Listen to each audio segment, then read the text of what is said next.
ओम शांति। 26/7/26 की मुरली है। Revise date है 2/2/11। अपने भाग्य और प्राप्तियों को स्मृति में रख सदा हर्षित व संतुष्ट रहो। दृष्टि, वृत्ति और प्रवृत्ति द्वारा संतुष्टता का अनुभव कराओ। आज बाप दादा सभी बच्चों को देख खुश हो रहे हैं। हर एक बच्चा परमात्मा प्यार द्वारा पहुंच गए हैं। तो आज बाप दादा हर एक बच्चे के मस्तक में भाग्य की रेखाएं देख रहे हैं। ऐसा भाग्य और इतना बड़ा भाग्य सारे कल्प में किसी को प्राप्त नहीं है, क्योंकि आपको भाग्य देने वाला स्वयं भाग्यदाता है। हमको भाग्य देने वाला कौन है? स्वयं भाग्य विदाता है। वो विदाता हमको भाग्य दे रहा है। तो हमारा ही भाग्य सबसे ऊंचा और सबसे श्रेष्ठ है। बहुत भाग्यवान आत्माएं हैं हम। हर एक के मस्तक में पहले तो चमकता हुआ सितारा का भाग्य चमक रहा है। हम आत्मा है। बाबा ने ये तीसरा नेत्र चमकता हुआ हमको दिया। फिर मुख में मधुर वाणी की रेखा चमक रही है। हमारे मुख में होठों पर मधुर मुस्कान की रेखा चमक रही है। फिर दिल में दिलाराम बाप के लवलीन की रेखा चमक रही है। हाथों में सर्व खजानों के श्रेष्ठता की रेखा चमक रही है। पाँव में हर कदम में पदम की रेखा चमक रही है। अभी सोचो ऐसा भाग्य और किसका हुआ। माने चोटी से लेके पाँव तक ही बाबा ने हमें श्रृंगार कर दिया। हम कितनी भाग्यवान आत्मा है। चमकता सितारा, होठों पे मुस्कान, बाबा ने कहा वाणी से। फिर दिलाराम के दिल के लवलीन की रेखा देख रहे हैं दिल में। हाथों में बाबा कहते सारा खजाना, पाँव में हमारे रेखा चमक रही है, पद्मों की कमाई है। तो ऐसा चित्र बाबा हम बच्चों का देख रहे हैं। तो बाबा कहते तुम्हारे यादगार चित्र भी इसी रूप में वर्णन किया जाता है। लेकिन अभी हमारा भाग्य सबसे ज़्यादा ऊंचा क्यों है? देवताओं को भी इतना ऊंचा भाग्य नहीं मिलता, क्योंकि स्वयं भाग्य विधाता अभी हमारे साथ है। बाप दादा हर बच्चों का भाग्य देख हर बच्चे को मुबारक दे रहे हैं। वाह बच्चे वाह। और यह भाग्य इस संगम पर ही मिलता है और चलता है। संगम युग का सुख सब युगों से श्रेष्ठ है। सतयुग का भाग्य भी संगम के पुरुषार्थ की प्रारब्ध है। संगम युग पे ही तो हम सतयुग की प्रारब्ध जमा करते हैं ना। तो इसीलिए श्रेष्ठ क्या हुआ? संगम युग ही हुआ। बाबा कहते हैं कि दुनिया वाले तो देखकर पूछते हैं कि आपको क्या मिला है, और आप लोग उत्तर क्या देते हो उनको? जो पाना था वह पा लिया। पा लिया या हाथ उठाओ, बाबा पूछ रहे हैं। अभी भी पाना है।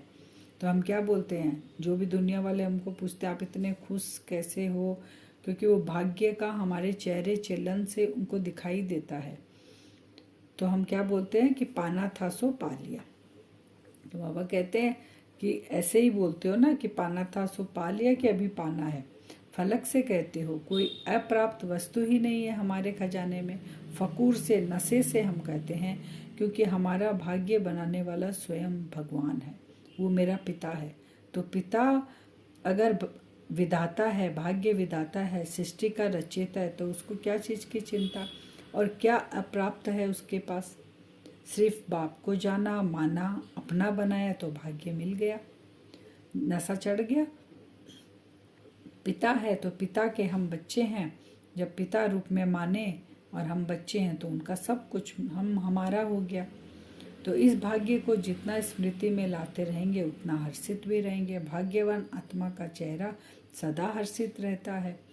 फिर बाबा कहते हैं बाप दादा उनकी दृष्टि, उनकी वृत्ति और उनकी प्रवृत्ति सदा संतुष्ट आत्मा बन स्वयं भी संतुष्ट रहेगी और दूसरों को भी संतुष्ट बनाएगी। कैसे संतुष्ट बनाती है? हमारी दृष्टि कैसी होती है? आत्मिक दृष्टि होती है। हम खुद भी संतुष्ट रहते हैं आत्मा रूप। आत्मा समझते ही संतुष्टता आ गई, दूसरों को भी उस दृष्टि से देखते हैं। और हमारी वृत्ति में क्या रहता है? शुभ भावना, शुभ कामना रहता है, क्योंकि हम संतुष्ट आत्मा है। और प्रवृत्ति में हम उनको कर्म करके उनको दिखाते हैं कि हमारे साथ कौन है। तो भी संतुष्टता वो हर कर्मों में महसूस करते हैं। तो आप सबको संतुष्टता का नशा रहता है, क्योंकि संतुष्टता का आधार है सर्व प्राप्ति, क्योंकि भगवान से वो मेरा पिता है जिससे हमको सारी प्राप्ति हो रही है। फिर बाबा कहते हैं बाप दादा, तो बाप दादा आज देश विदेश कितने देशों से सभी बच्चे आके इकट्ठे हुए हैं, लेकिन सबसे दूर से आने वाला कौन है? क्या अमेरिका वाले दूर हैं? बाबा पूछ रहे हैं, क्या अमेरिका वाले दूर है कि बाप आया है परम धाम से? बाबा दूर है। कौन दूर है? अमेरिका वाले, वो तो यहीं पे ही है, सृष्टि पे। बाबा तो आता परम धाम से। तो सबसे दूर कौन हुआ? शिव बाबा हुआ। और ब्रह्मा बाप भी आते हैं सूक्ष्म वतन से, तो दोनों हुए दूर से आते हैं हम बच्चों से मिलने के लिए। तो यह है बाप और बच्चों के प्यार का नज़ारा।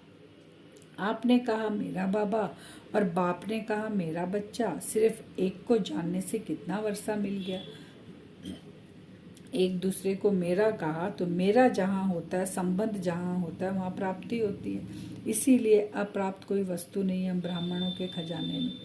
दुनिया वाले सुख के लिए, शांति के लिए ढूंढ रहे हैं, कहाँ शांति मिलेगी, कहाँ सुख मिलेगा।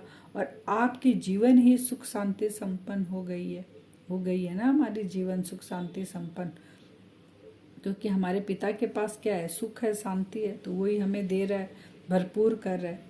तो बाप और दुनिया वाले अभी ढूंढ रहे हैं, खोज रहे हैं, शांति के लिए कहाँ कहाँ भटक रहे हैं, सुख के लिए क्या क्या कर रहे हैं वो।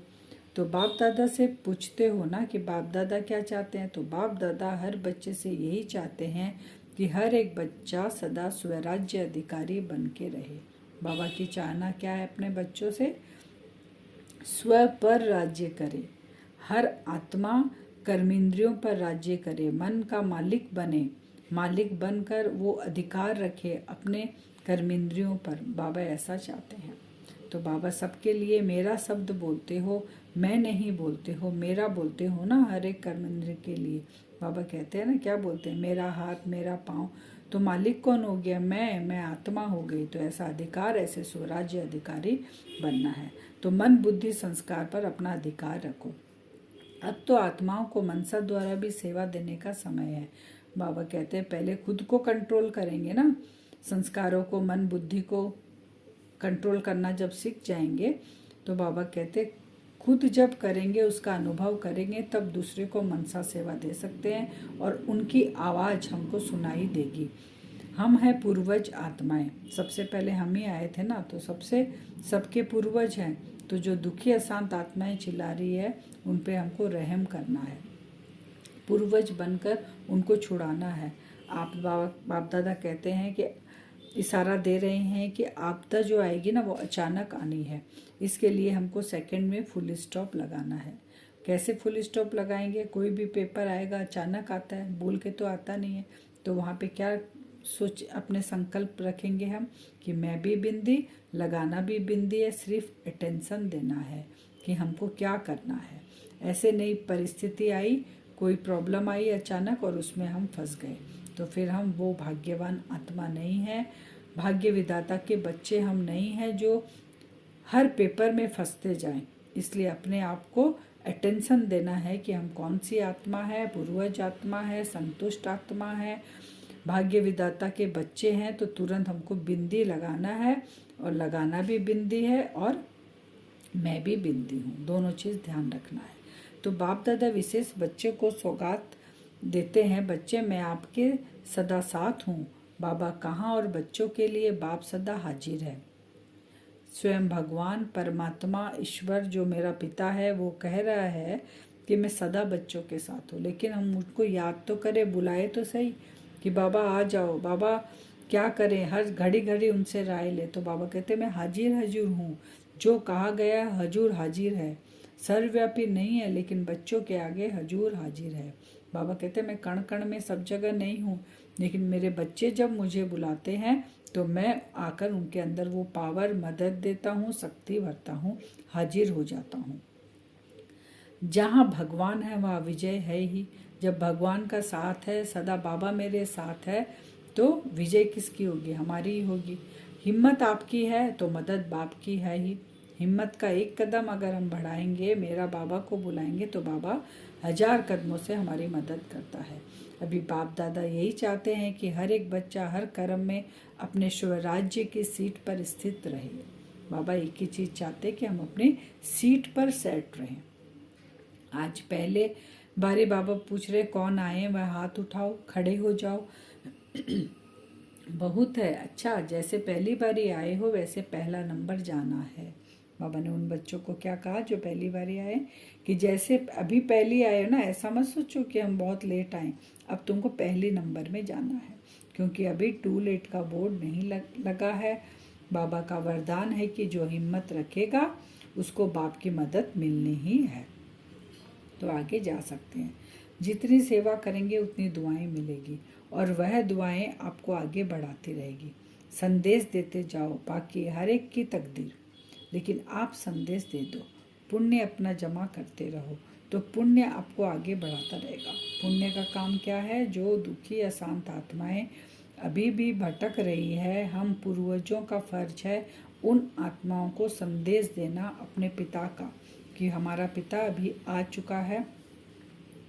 तो बाबा कहते हैं सबसे बड़ा पुण्य का काम है, आप संदेश दे दो, बाकी उनकी तकदीर। वरदान दाता का विशेष पाठ अमृत वेले से शुरू हो जाता है। वरदान देने का बाबा कौन है? वरदान देने वाला दाता, जिसका अमृत वेले से पाठ शुरू होता है। जो भी वरदान चाहिए वह बाप दादा दे देते हैं, ट्रायल करके देखना। लेकिन आप सभी भी वरदान लेने के लिए अलर्ट रहना। हम सुबह बैठ जाएंगे कि बाबा तो अमृत वेले आते हैं, हमको वरदान देते हैं, तो बाबा वरदान देंगे। लेकिन हम अगर अलर्ट होके अपने स्व स्थिति में स्थित होकर नहीं बैठेंगे और झुटका खाएंगे, नींद लेंगे, तो बाबा कहले अलर्ट होकर नहीं बैठेंगे तो अलर्ट नहीं तो बाप दादा जो चक्र लगा के चला जाएगा और आप सोचते रहेंगे इस कि बाबा ने आज मुझे टचिंग दी नहीं, बाबा ने मुझे वरदान दिया ही नहीं, कि बाबा तो आया था, तब हम आंख बंद करके सो रहे थे, बैठे थे लेकिन झुटका खा रहे थे, तो क्या करें। इसलिए अमृत वेले का महत्व देते तो है, लेकिन और अटेंशन देना है। अमृत वेले हम जो भी कर रहे हैं, बाबा कह रहे हैं, उसमें और अटेंशन देना है। बाप दादा ने देखा कि समय अनुसार सेवा भी बढ़ रही है और सेवा के कारण बाप से वरदान लेना उससे दूर रह नहीं सकते। सेवा भी करें और बाबा से हमें वरदान भी लेना अमृत वेले, लेकिन अटेंशन के साथ अपनी स्वस्थिति में स्थित होकर तब बाबा से वो वरदान और टचिंग हमको मिलती है। जैसे योग के बारे में बाबा कहते हैं तुम चेक करते हो, वैसे संस्कार के लिए भी तुमको चेक करना है। संस्कार रोज नहीं आता, कभी कभी आता है। जो पुरुषार्थी है उनको बाई चांस पेपर आता है, बाकी रोज नहीं आता। अब हमको क्या चेक करना है? बाबा कहते हैं संस्कार। तो हमारे जो संस्कार पुराने संस्कार है, देह के जो संस्कार है, जो संस्कार हमको परेशान करते हैं, बाबा कहते हैं वो जब आते हैं, हम पुरुषार्थी आत्मा है ना, अभी कोई तो बना नहीं है परफेक्ट पूरा कर्मातीत अवस्था, तो अभी हम जब पुरुषार्थ कर रहे हैं तो संस्कार का जो भी पेपर आता है, बाबा कहते हैं उसको तुम कैसे, उस संस्कार को तुम कैसे ख़त्म करते हो, उस संस्कार को तुमको कैसे कम करना है, इस पे हमको अटेंशन देना है। तो जैसे एक माने अगर 10 बार वो संस्कार मेरे सामने आया पेपर के रूम में, तो ये नहीं कि वो बढ़े, बल्कि वो धीरे धीरे कम होकर ख़त्म हो जाए। बाबा ये चाहते हैं हम बच्चों से।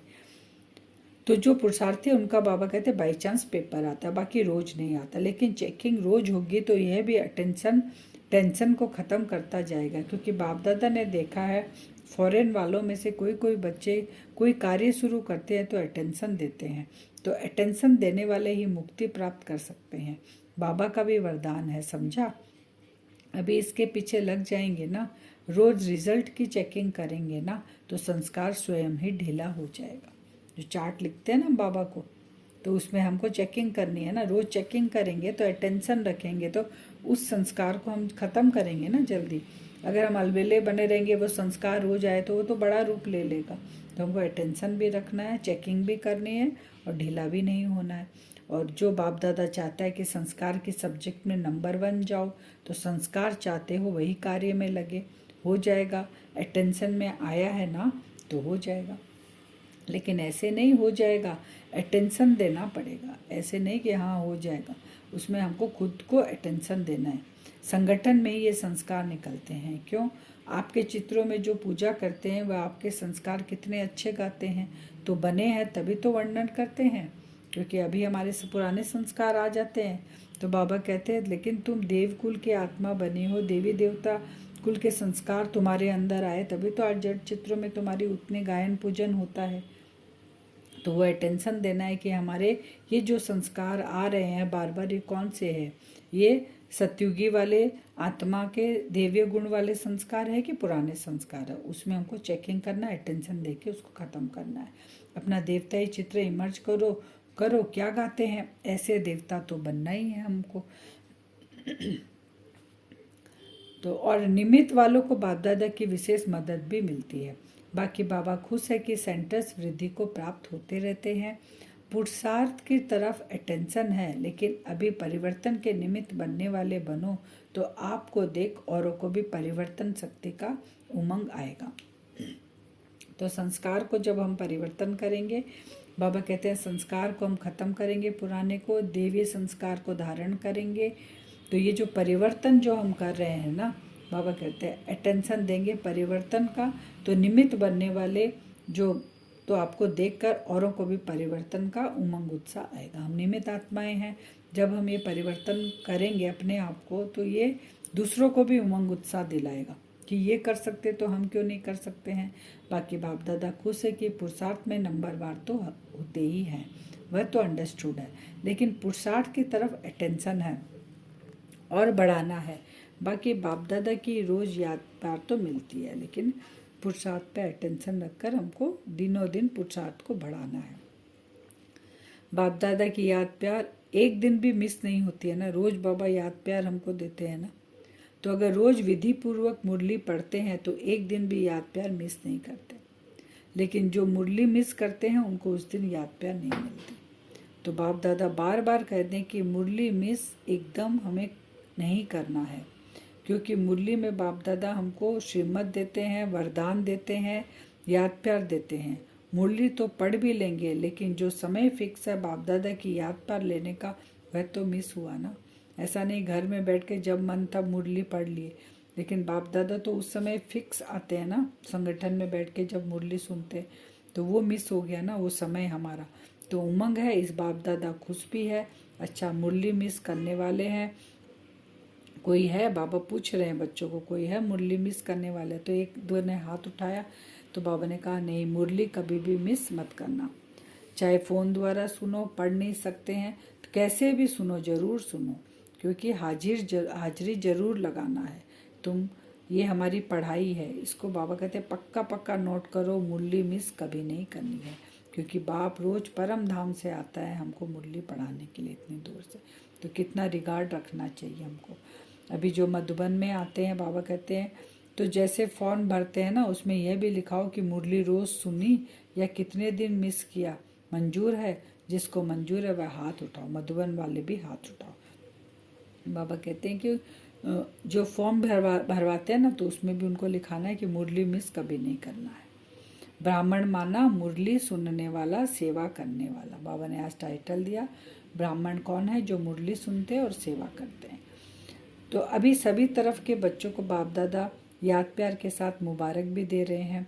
सब सदा उमंग उत्साह में बाबा कहते हैं आगे बढ़ो, और किसी भी बात से कम नहीं करना। बात हो जाती है, लेकिन पुरुषार्थ और बाप का प्यार वह अपना है। कोई भी बात में फंसे नहीं, हमें पुरुषार्थ में आगे बढ़ना है, क्योंकि बाप का प्यार है हमारे साथ। इसलिए कभी भी अपनी बुद्धि को बाप के बिना और कोई बातों में बिजी हमें नहीं करना है। इसमें हमको अब फुल अटेंशन देना है। तो छुट्टी, बाबा कहते हैं कि अभी क्या कहें, साथ तो रहना है ना, हमको साथ में रहना है, साथ में चलेंगे बाबा के साथ आएंगे हम, तो इसलिए फुल अटेंशन अपने ऊपर रखना है। वरदान है आज का, शक्ति रूप की स्मृति द्वारा पतित संस्कारों का नाश करने वाले काली रूप भव। बाबा ने आज कौन सा रूप बताया? हमारा काली रूप। सदा अपना यह स्वरूप स्मृति में रहे कि मैं सर्व शस्त्रधारी शक्ति हूँ, मुझ पतित पावनी पर कोई पतित आत्मा की नज़र की परछाई भी नहीं पड़ सकती। पतित आत्मा के पतित संकल्प भी न चल सके, ऐसी अपनी ब्रेक पावरफुल चाहिए। यदि किसी पतित आत्मा का प्रभाव पड़ता है तो इसका अर्थ है कि प्रभावशाली नहीं हो। जो स्वयं संहारनी है वह कभी किसी का शिकार नहीं बन सकती। तो ऐसा काली रूप बनो जो कोई भी आपके सामने ऐसा संकल्प भी करे तो उनका संकल्प मूर्छित हो जाए। स्लोगन है, रॉयल रूप की इच्छा का स्वरूप नाम, मान और शान है। इच्छा कौन सी हमारे ब्राह्मणों की रॉयल रूप में आती है? मेरा नाम हो, मुझे मान मिले, शान मिले, ये रॉयल रूप। अव्यक्त सारे ज्वाला स्वरूप स्थिति में रह शक्तिशाली याद का अनुभव करो। सारथी अर्थात आत्माभिमानी, क्योंकि आत्मा ही सारथी है। ब्रह्मा बाप ने इस विधि से नंबर 1 की सिद्धि प्राप्त की। तो फॉलो फादर करो। जैसे बाप देह को अधीन कर प्रवेश होते अर्थात सारथी बनते हैं, देह के अधीन नहीं होते, इसलिए न्यारे और प्यारे हैं। ऐसे ही आप सभी ब्राह्मण आत्माएं भी बाप समान सारथी की स्थिति में रहो। सारथी स्वतः ही साक्षी हो, कुछ भी करेंगे, देखेंगे, सुनेंगे और सब कुछ करते भी माया के लेप सेप से निर्लेप रहेंगे। ब्रह्मा बाबा ने ये बहुत अच्छा पुरुषार्थ किया ना। बाबा हर समय अपने आप को सारथी समझते, इस रथ में बैठकर मैं आत्मा कार्य कर रही हूँ, फिर उपराम हो जाते थे। इसलिए उनको लास्ट में उनकी स्थिति फरिश्ता जैसी सबको दिखाई देने लग गई थी। वैसे ही शिव बाबा भी आते हैं तो इस रथ सारथी बनकर इस रथ का आधार लेते हैं, न्यारे प्यारे रहते हैं। बाबा साक्षी होकर देखते हैं और फिर अपना जो बाबा नॉलेज देकर बच्चों को फिर डिटैच हो जाते हैं। तो वैसे ही हमको भी बार बार अपनी आत्मा को सारथी स्थिति में स्थित रखना है कि मेरा ये रथ है, मैं कार्य करती हूँ, और डिटैच रहना है हमको। तो माया के लेप से निर्लेप रहेंगे। अभी हम वरदान से योग करेंगे। अपने आप को देखिए भ्रकुटी सिंहासन पर, मैं आत्मा चमक रही हूँ।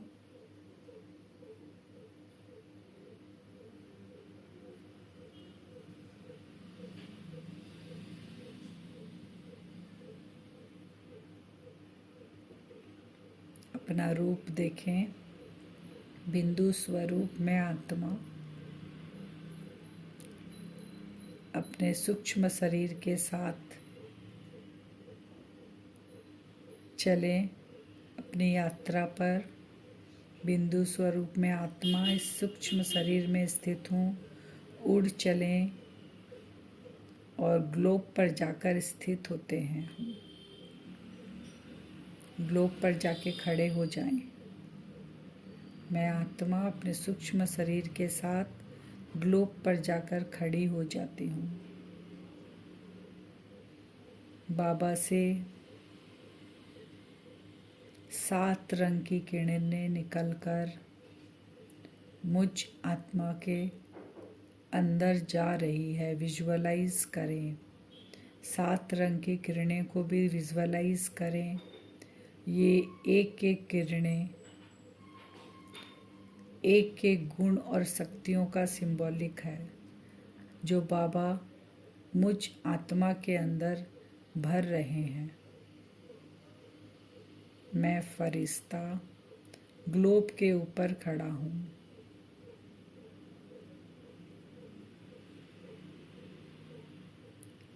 इन 7 रंग की किरणों के गुणों और शक्तियों के जो बाबा मुझे भरपूर कर रहे हैं, इससे मुझ आत्मा का रूप शिव शक्ति का बनते जा रहा है। विजुअलाइज करें, मैं आत्मा शिव की शक्ति हूँ।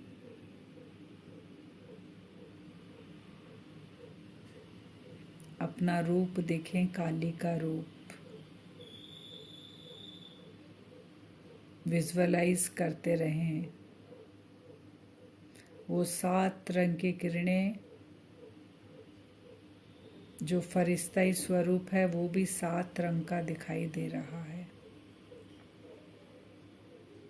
7 रंगी किरणों से भरपूर मैं फरिश्ता, मेरी स्थिति शिव शक्ति काली के रूप में अपने आप को विजुअलाइज करें, स्थित हो जाएं उसी स्वरूप में। मैं असुर संहारनी शिव शक्ति काली स्वरूपा हूँ। ग्लोब पर खड़े रहें।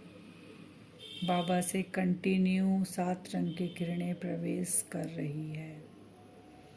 तीसरा नेत्र देखें, आंखें खुली हुई। विजुअलाइज करें, आत्मा चमक रही है।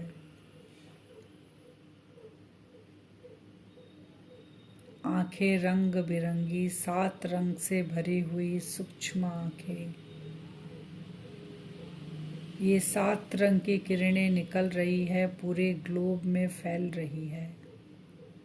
मेरे हाथों से 7 रंग की किरणें निकल रही है। मैं असुर संहारनी काली स्वरूपा शिव शक्ति।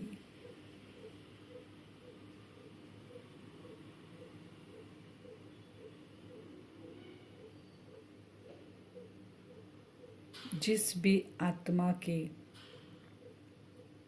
दृष्टि और वृत्ति में विकार की भासना है, ये 7 रंग की किरणें उस विकारी दृष्टि वृत्ति को भस्म कर रही है।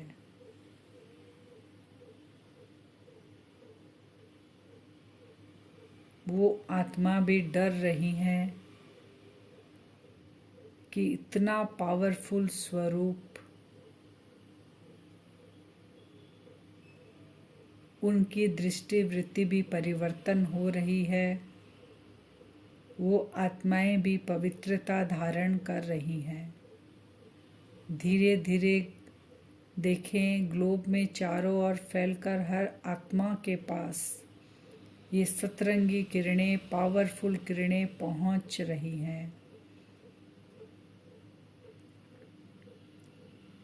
विश्व की आत्माओं के अंदर से धीरे धीरे विकार, अपवित्रता के संस्कार खत्म होकर सभी की दृष्टि वृत्ति परिवर्तन हो रही है। अपने स्वरूप में भी स्थित रहें। काली स्वरूपा 7 रंग की किरणों से भरपूर मैं फरिश्ता, जिसका स्वरूप काली का है। सबके विकारों की दृष्टि खत्म हो रही है। ग्लोब पर बैठे बैठे ये वाइब्रेशन चारों ओर फैलाएं। आज हम बार बार ऐसा करेंगे। ये विकारों की आग को जलाएंगे अपने स्वरूप में स्थित होकर। ओम शांति।